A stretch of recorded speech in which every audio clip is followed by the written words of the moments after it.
I am back to our default setting. So হ্যাঁ, Argentina খুবই সুন্দর করে ম্যাচ জিতছে, মানে গ্রুপ লিডার হয়েছে, 9 পয়েন্ট লইছে। বাট তার আগে আমরা অন্য একটা ম্যাচ নিয়ে কথা বলবো, কারণ আজকে ভোরবেলা, রাত্রে তো বলা যায় না, বাংলাদেশে ভোরবেলা আরও একটা ম্যাচ হয়েছে, যেটা হইতেছে পর্তুগাল ভার্সেস কলম্বিয়া। অ্যান্ড আমি এই ম্যাচ থেকে যা এক্সপেক্ট করছিলাম তাই হয়েছে। আমি এক্সপেক্ট করছিলাম ড্র বা হারা, কারণ পর্তুগাল হারবো। ভাই, Colombia is not a easy team. Latin আমেরিকাকে এত ছোট করা হয়, ল্যাটিন আমেরিকা বলতে ব্রাজিল আর আর্জেন্টিনা, অন্য কোনো টিম নেই, এত ছোট করা হয়। এখন দেখাই দিছে, হ্যাঁ, আই এম ব্যাক কামব্যাক দিয়ে দিছে। লাইক একটা ফ্যান বেস আছে, হ্যাঁ, এখন আঙুল তুলবে যে আর্জেন্টিনা তো রিলেটিভলি অনেক ইজি পাথ পাইছে, পর্তুগাল মানে গ্রুপ অফ ডেতে চলে গেছে গা, ওই ক্রোয়েশিয়ারে ফেস করবে, নেদারল্যান্ডে ফেস করবে, ফ্রান্সরে ফেস করবে, স্পেনে ফেস করবে, আর্জেন্টিনা ছোটো ছোটো টিম ফেস করবে। আমরা কইছিলাম হারতে, আমরা কইছিলাম ডিয়ার কঙ্গোর লগে ড্র করতে, আমরা কইছিলাম কলম্বিয়ার লগে ড্র করতে। লাইক এই একটা ফ্যান বেসটা কতটা মেন্টাল হইতে পারে আমি বুঝি না।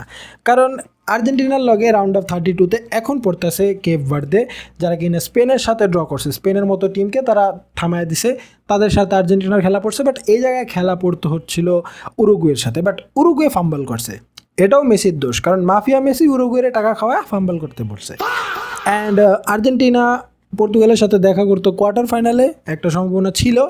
বাট আর্জেন্টিনা পর্তুগালের বাকি প্লেয়ারদের টাকা খাওয়াইছে, যার কারণে পর্তুগাল খারাপ খেলছে আজকের ম্যাচে। অ্যান্ড তারা অপর সাইডে চলে গেছে। রোনালদো তো টাকা খাইতে পারবো না মেসির থেকে, পুরো টিম টাকা খাইছে। অ্যান্ড রোনালদো খারাপ খেলে নেই, রোনালদো ভালো খেলছে, পুরো টিম রোনালদোরে খাওয়ায় দেয় নেই। এটা হচ্ছে পুরো টিমের দোষ। আজকেও রোনালদোরে পুরো টিম খাওয়ায় দেয় নেই, কারণ কলম্বিয়ার এগেনস্টে, ভাই, কলম্বিয়া এমন একটা টিম যারা কিনা পজিশন বেস গেম খেলে না, যারা অ্যাটাকিং বেস গেম খেলে। বাট আজকের ম্যাচে তারা সব কিছু করতেছিল, বেশি পজিশন কলম্বিয়ার, বেশি অ্যাটাকিং চান্স কলম্বিয়ার। টোটাল 24টা শট নিছে পর্তুগালের এগেনস্টে, কলম্বিয়া টোটাল 24টা শট নিছে। তুমি বুঝতে পারতেছো জিনিসটা, তারা কতটা ওভার স্যাচুরেট করছে পর্তুগালের ডিফেন্সকে। পর্তুগালের ডিফেন্স আজকে থতবত খাইয়া আসছিল। কলম্বিয়া অ্যাটাকের উপরে অ্যাটাক, চান্স ক্রিয়েট সব কিছু করতেছিল, ওদিক দিয়ে পর্তুগাল চান্স মানে ক্রিয়েট করতেই পারতেছিল না। মিডফিল্ড আজকে ভিতিনিয়া খুবই ভালো খেলছে ভাই, আজকে মিডফিল্ডের দোষও দিতে পারবে না। আজকে হ্যাঁ, ব্রুনো ফার্নান্দেজ সেকেন্ড হাফে গিয়ে খারাপ খেলছে, বাট মিডফিল্ডে Vitinha was the top player from today's match. আজকে ভিতিনিয়া শুরুর ফার্স্ট হাফ হোক বা সেকেন্ড হাফ হোক, দোনো হাফে ভালো খেলছে। তো আজকে কেন রোনালদো গোল করলো না, কেন স্ট্রাইকার গোল করতে পারলো না? আই এম ব্যাক লাস্ট ম্যাচে উজবেকিস্তানের মতো একটা টিমের এগেনস্টে এত চিল্লা করতেছিল, 2 গোল করে আই এম ব্যাক, এখন ব্যাক কই গেল? এখন রোনালদো ফ্যানরা না চিল্লাচিল্লি করবে যে হ্যাঁ, পর্তুগাল হারলে খালি রোনালদোই ক্রিটিসাইজ হয়, অন্যান্য প্লেয়ার কেন হয় না? ভাই, ওয়ার্ল্ড কাপ জিতলে না তোমরা সবার আগে রোনালদোর ছবি পোস্ট করবা। পর্তুগালের অন্য কোনো প্লেয়ারের লগে ওয়ার্ল্ড কাপের ছবি তোমরা পোস্ট করবে না। ওয়ার্ল্ড কাপ জিতলে সব জায়গায় দেখবা রোনালদো জিতছে, রোনালদো লিভ দ্য টিম, মানে Ronaldo live the trophy, Ronaldo কি জানি pull the team with him, Ronaldo একা পুরো টিমরে জিতেছে, এইসব গুণগান দেখবা।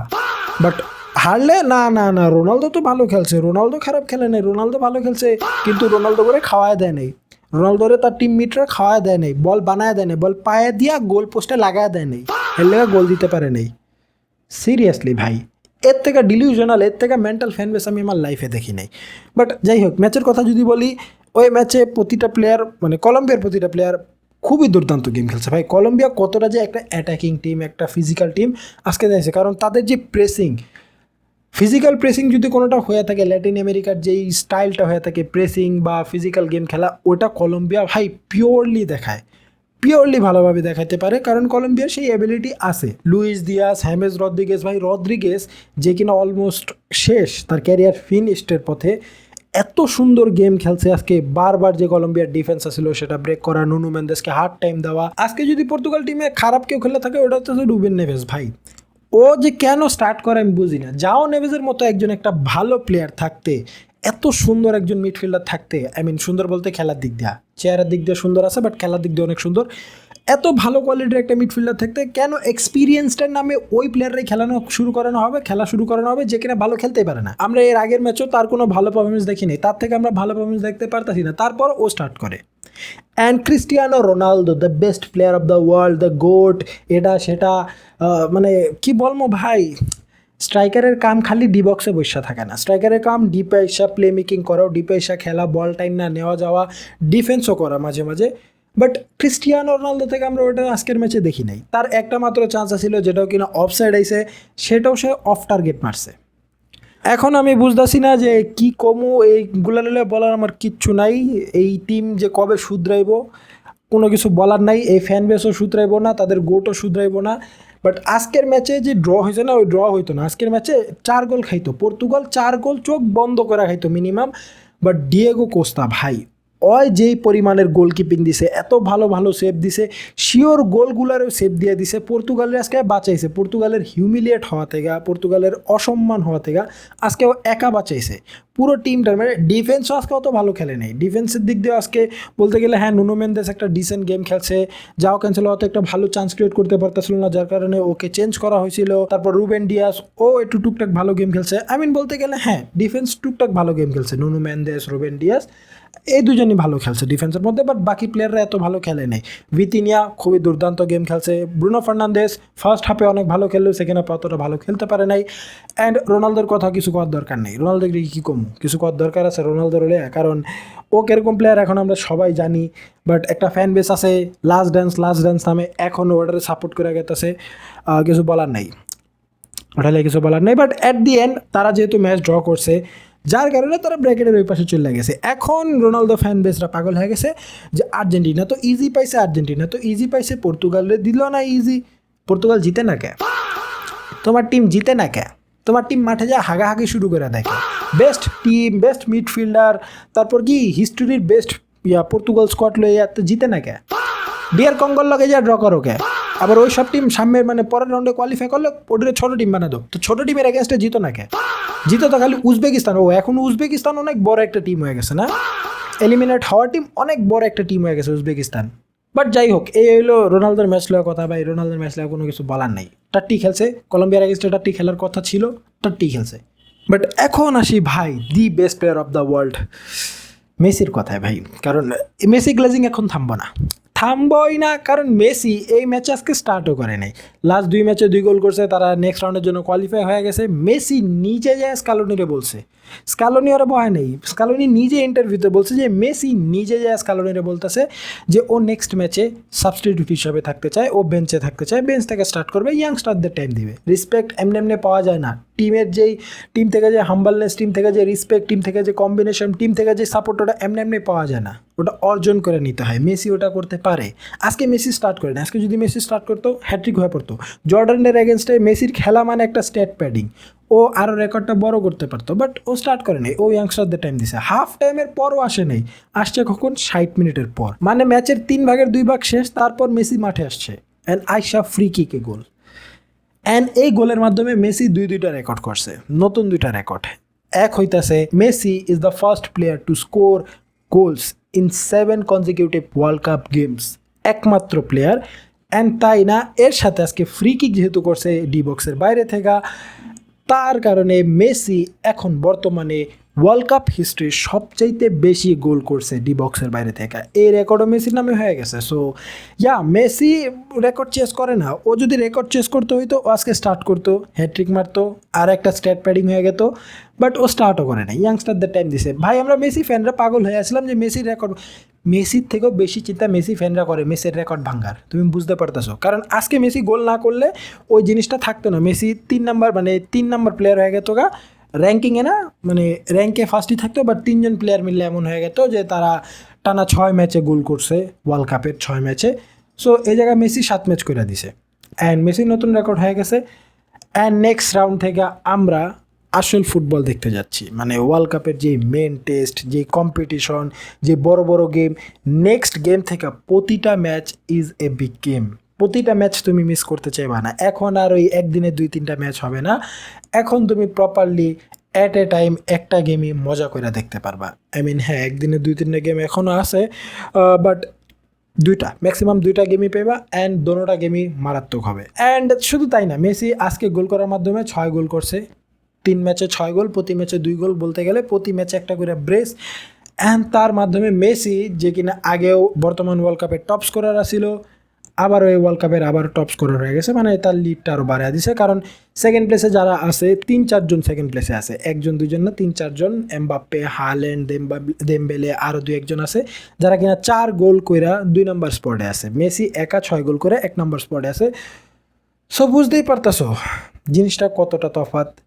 অ্যান্ড এই বয়সে আইসাও the best player of the world এখনও থাকা, it's not a normal thing ভাই, it's not a human thing, he is not a human. But হ্যাঁ, অনেক মেসি গ্লেজিং হয়ে গেছে। এখন আমরা আর্জেন্টিনার কথায় আসি, কারণ আজকে আমরা দেখছি মেসিকে ছাড়া আর্জেন্টিনাকে খেলতে, অ্যান্ড বলতে গেলে আই এম ইমপ্রেসড। আমি এই টিম থেকে ইমপ্রেসড। এই টিমের যে কম্বিনেশন, টিম ওয়ার্ক, এটা দেখে আমি ইমপ্রেস। তাদের যে পাসিং না ভাই, টিকি টাকা পাসিং, কিন্তু একটু আমেরিকান স্টাইলে, লাইক বল তারা হোল্ড করে মাঝে মাঝে, আবার সবসময় বেশি হোল্ডও করে না, ফাস্ট পাসিং গেমও খেলতে পারে। অ্যান্ড লো সেলসো, যে কিনা আজকে ফ্রি কিক গোল করছে। ভাই ও 2022-এর ওয়ার্ল্ড কাপ খেলে নাই, ইঞ্জুরির জন্য মিস করছে। এটা তার ডেবিউ ওয়ার্ল্ড কাপ 2026 আইসা, অ্যান্ড তার সর্বপ্রথম গোলও ওয়ার্ল্ড কাপে, তাও কি একটা ফ্রি কিক থেকে, একটা দুর্দান্ত ফ্রি কিক থেকে লো সেলসো তার ফার্স্ট গোল করে in the world cup for Argentina. And পুরো ম্যাচের মধ্যে ও ভালো খেলছে, ও ভালো ভালো পাস দিয়েছে, ভালো ভালো চান্স ক্রিয়েট করছে, টিমের সাথে ভালো একটা কম্বিনেশন বানায় রাখতে পারছে। অ্যান্ড যার কারণে ও ম্যান অফ দ্য ম্যাচও হয়েছে। ও ফুল ম্যাচ খেলেও নাই, তাও বুঝো ম্যান অফ দ্য ম্যাচ হয়েছে। সো বুঝতেই পারতেছো ম্যাচের মধ্যে ও কতটা ভালো খেলছে বা কতটা ভালো একটা ইম্প্যাক্ট ফালাইতে পারছে। যদি তোমরা ম্যাচ না দেখে থাকো আর আর্জেন্টিনা ফ্যান হলে ম্যাচ দেখবা না, এটা বিশ্বাসযোগ্য না। বাট যাই হোক, ভালো একটা ম্যাচ খেলছে। অ্যান্ড তারপর যদি আসি মার্তিনেস, যে কিনা লাস্ট ওয়ার্ল্ড কাপে আর্জেন্টিনারও একটা ফ্লপ ছিল। হিউগেন মনে আছে? হিউগেনের কথা মনে আছে? 2014-র ও আসছিল মার্তিনেস লাস্ট ওয়ার্ল্ড কাপে। বাট এই বছর আইসা হ্যাঁ টুকটাক একটু ভালো খেলতেছে, চান্স অনেকগুলো মিস করছে, বাট একটা পেনাল্টিতে গোল করছে। সো বলা যায় হ্যাঁ, পেনাল্টিতে আর্জেন্টিনার ভালো অপশন আছে। সো এইবারও যদি কোনো গেম, যেহেতু নকআউট স্টার্ট হয়ে গেছে, সো এবারও যদি কোনো গেম পেনাল্টিতে যায়, আর্জেন্টিনা সেই মানে ডেপথটা আছে, আর্জেন্টিনা সেই প্লেয়ারগুলো আছে যারা কিনা পেনাল্টিতে আর্জেন্টিনাকে মানে উপরে উঠায় আনতে পারবে। সো ওই দিক দিয়েও ভালো খেলছে। অ্যান্ড এই টিম থেকে যদি আমি একটা প্লেয়ার মানে আমার খারাপ লাগছে এই টিমের, যে হচ্ছে অ্যালভারেজ। ভাই অ্যালভারেজ যে এই সিজন কি হয়েছে এই ওয়ার্ল্ড কাপে, আমি বুঝতেছি না। ওকে আমি কোনো গেমে খুলতে দেখতে পারতাছি না, ও ভালোভাবে খেলতেছে না কোনো একটা গেমে। ভাই আমার চিন্তা হইতেছে অ্যালভারেজের নিয়ে, কারণ নকআউট পর্বে এসে পড়ছি। এখন অ্যালভারেজকে তার 100% দিতে হবে। জানি না ইঞ্জুরির জন্য হয়েছে নাকি ও কোনো প্রেশারে আছে ওই ট্রান্সফার নিয়ে। বাট যাই হোক, অ্যাট দি এন্ড অ্যালভারেজকে আমাদের ব্যাক দরকার, কারণ ও একটা ভালো লেভেলের স্ট্রাইকার। ফুটবল ওয়ার্ল্ডে ওর একটা ভালো নাম আছে স্ট্রাইকার অনুযায়ী। সো ওকে আমাদের দরকার ভাই। অ্যান্ড আজকে আমরা একটা নতুন প্লেয়ারও দেখছি যে কিনা ফিউচার মেসির জায়গায় খেলবে। ফিউচার মেসি বলতে পারে না, বাট মেসির পজিশনেই খেলবে, রাইট উইংয়ে। সে হইতেছে নিকো পাস। যদিও রাইট উইং বেশি খেলে না, রাইট মিডই বেশি খেলে, বাট নিকো পাসও ওরকম একটা প্লেয়ার যে কিনা মেসির জায়গাটা ফুলফিল কোনো মতে করতে পারবে। ফুললি না করতে পারলেও, কারণ no one is Messi, no one can be Messi. But Nico পাসের আজকে খেলা দেখে আমার ভালোই লাগছে। ওর যে ড্রিবলিং স্টাইলগুলো ছিল, যে পাসিংগুলো ছিল, তারপর পাসিং বিটুইন দ্য লাইন্স ছিল, সেগুলো খুবই ভালো ছিল। অ্যান্ড ওর গেম প্লে বলতে গেলে হ্যাঁ আমার ভালো লাগছে। বাট আমার যেই জায়গায় সবচেয়ে বেশি চিন্তা হইতেছে সেটা হইতেছে আর্জেন্টিনার left wing position. Left wing পজিশনে আমরা আর্জেন্টিনাকে তেমন স্ট্রং দেখতেছি না এবারও, কারণ লাস্ট টাইম আমাদের ডিমারিয়া ছিল, and Di Maria is the man who can handle the left wing very good in আর্জেন্টিনার স্কোয়াড। বাট এবার আমরা সেরকম কোনো জিনিস দেখতেছি না। এবার হ্যাঁ আলমান্দা খেলে, সিমিওনে খেলে, তারপর নিকো গোমেজ খেলে, বাট ওরকম যে দিমারিয়ার যে পজিশনটা না, ওটা ফুলফিল করতে পারতাছি না। দিমারিয়া করলাম পিওর লেফট উইংও না, ও রাইট উইংয়ের। ও লেফট উইংয়ে খেলে এত বড় ইম্প্যাক্ট ফেলাইছে যে এখন অন্যান্য প্লেয়ার যারা কিনা প্রপার লেফট উইংও খেলতে পারে, তারাও এসে জায়গাটা ফুলফিল করতে পারতেছে না। বাট আর্জেন্টিনার এই টিমটা দেখে না আমার ভালো লাগতেছে। হ্যাঁ, জর্ডান বলতেই পারো একটা স্টেট প্যাডিং গেম ছিল এটা আর্জেন্টিনার জন্য, ট্রেনিং সেশনের মতো, লাইক ফ্রান্স ভার্সেস নরওয়ে। হ্যাঁ, ট্রেনিং সেশনের মতো ছিল, কারণ বড় দুইটা গেম আমরা আগেই খেলে ফেলছি, অ্যান্ড সেই দুইটা গেম আমরা খুবই ইজিলি জিতছি, যার কারণে আমাদের এত প্রেশার ছিল না, আমরা নর্মালি খেলছি। অ্যান্ড এখন যেহেতু নকআউট স্টেজের সবগুলা ম্যাচ সেট হয়ে গেছে, কে কে কাকে ফেস করবে, এখন আসল ফুটবল দেখবো। কেপ ভার্দেকে হ্যাঁ ছোটো করার মতো কোনো টিম না ভাই। তারা নতুন ফার্স্ট টাইম ওয়ার্ল্ড কাপ খেলতেছে আইসা, তারা স্পেনের সাথে ড্র করছে, তারা উরুগুয়ের সাথে 2 গোল স্কোর করছে, তারা সৌদির সাথে ড্র করছে। সো তারা কোনো নর্মাল টিম না ভাই। তাদের যে গোলকিপার আছে ওয়াজিনা, ভাই খুবই মারাত্মক খেলতেছে। বুঝতেই পারতেছো ফার্স্ট ম্যাচ থেকে এতটা পপুলার হয়েছে যে বড় বড় যে গোলকিপার আছে তা করেও ফলোয়ারের দিক দিয়ে ছাড়াই গেছে গা। এত ভালো ভালো মানে সেভ দিতেছে বা এত ভালো ভালো পারফরমেন্স দিতেছে প্রতিটা ম্যাচের মধ্যেই। সো হ্যাঁ, ওয়াজনিয়া ভার্সেস মেসি বলতে পারো, অ্যান্ড ওয়াজনিয়া is a fan of Messi. সে ইন্টারভিউতে বলছে যে মেসির সাথে একটা স্টেজ শেয়ার করা it was his dream, and সে সেটা ফুলফিল করতে যাচ্ছে। সো দেখা যাক অ্যাট দি এন্ড কী হয়। আমি এই টিম নিয়ে ফুল কনফিডেন্স আছি। আর্জেন্টিনা এই টুর্নামেন্টে খুবই গভীরে যাবে, এমন হতে পারে জিততেও পারে, ব্যাক টু ব্যাক করতেও পারে। বাট আমি অত হাই এক্সপেকটেশন রাখবো না, আমি অত চিন্তা নিয়ে খেলাও দেখবো না, প্রেশার নিয়েও খেলা দেখবো না, কারণ ভাই মেসির এটা last world cup, and Messi এটা এনজয় করতেছে। আমরা মেসি ফ্যানরাও যাতে এনজয় করি। হ্যাঁ, আর্জেন্টিনা থেকে এক্সপেকটেশন রাখতে পারো যদি ওয়ার্ল্ড কাপ জিতুক, বাট আমি চাপ নিব না। আমি ওই চাপ আর নিতে চাচ্ছি না, কারণ আমার যেটা ড্রিম ছিল মেসির হাতে ওয়ার্ল্ড কাপ দেখা, সেটা দেখে ফেলছি। সো এখন আমার জন্য প্রেশারে কিছু নাই, এখন আমি আরামসে রিল্যাক্সে ভাই সবগুলা ম্যাচ দেখবো। বাট যদিও আর্জেন্টিনাকে যেই টিমটা সবচেয়ে বেশি ঝামেলা দিবে সেটা হচ্ছে কলম্বিয়া, অ্যান্ড তাদেরকে ফেস করতে হলে আমাদের কোয়ার্টার ফাইনালে ফেস করবো। দেখা যাক অ্যাট দি এন্ড কি হয়। সো দেখা হচ্ছে তোমাদের সাথে আগামী কোনো ম্যাচ রিভিউ ভিডিও। অ্যান্ড জানি আজকের ভিডিওটা খুবই লম্বা হয়ে গেছে, কারণ আজকে দুইটা ম্যাচই খুবই ইন্টারেস্টিং ছিল। সো দেখা হচ্ছে তোমাদের সাথে নেক্সট কোনো ভিডিওতে। আনটিল দেন চ্যানেল সাবস্ক্রাইব করে দাও, পেজে ফলো করে দাও, অ্যান্ড পিস আউট।